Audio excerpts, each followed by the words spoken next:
Hi, this is Dr. Gauri with Super Pet Small Animal Clinic, and today we are here in collaboration with Paws India. Although we all love keeping pets, much like us human beings, they are also prone to certain kind of viral diseases. And today we are going to talk about a few of them that can be very, very fatal to your pets.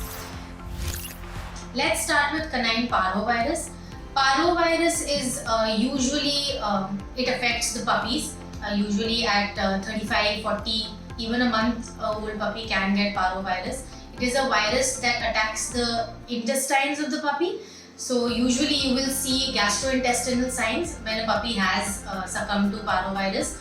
You will see vomition, diarrhea, blood in vomit, blood in diarrhea, inappetence, lethargy, and the signs can start as just vomition. So if you get a puppy home and it's not vaccinated, it's the first thing that you should do. You should take it to a vet, get yourself educated about parvovirus because this is a disease that can be extremely fatal.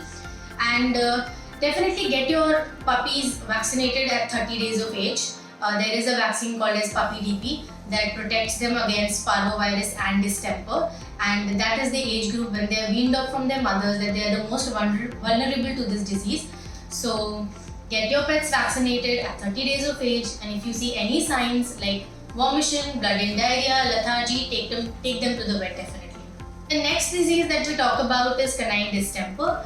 Now, distemper is a complicated viral disease because it can affect both young dogs as well as older dogs, and it usually can show gastrointestinal as well as nervous signs. So you need to look out for these signs, and they can be very subtle, like just a twitch in the head or a twitch in the leg, and you won't realize that your puppy is in fact suffering from canine distemper.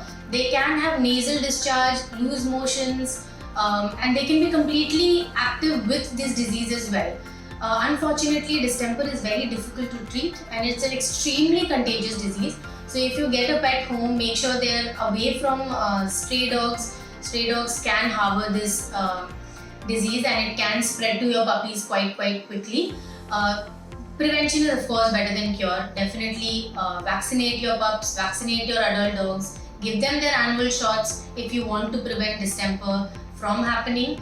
Unfortunately, nervous form of distemper can have long-term side effects. The twitch might stay forever.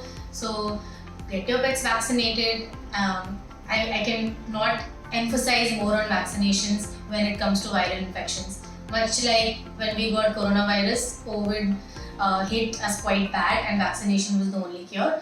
So definitely get all your pets vaccinated. The viral disease that we are talking about is rabies, and I can't emphasize enough that prevention is the only solution to rabies. There is no cure, unfortunately, and it is a disease that can come from dogs to humans as well, and it is passed on through the saliva of a dog. If a rabid dog bites your pet, then definitely he is prone to getting rabies. Unfortunately, if you've not gotten your dog vaccinated, there is of course a post-bite schedule that you can do. Rabies is a disease that affects the central nervous system, so your dog will show signs of hypersalivation, disorientation, aggression. There are two forms of rabies. One is a manic form and the other is a down form, and both forms have very different signs and symptoms, so it is important for you to educate yourselves about this disease.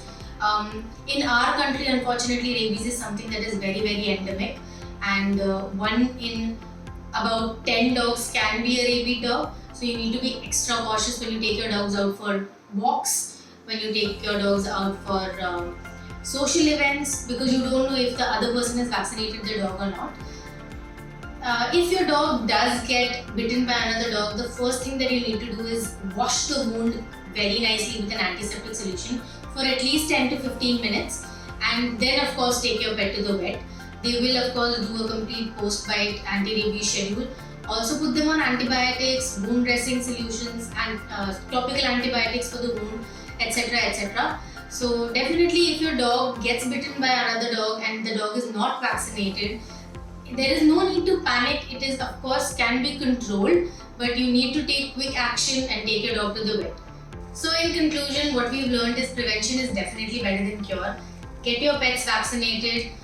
be it puppies, annual vaccinations. These vaccinations are very easily available at any veterinary clinic. It's not a very specialized thing or anything. So definitely get every pet of yours vaccinated. And if you have any more questions, please comment below and do like, share and subscribe. Thank you.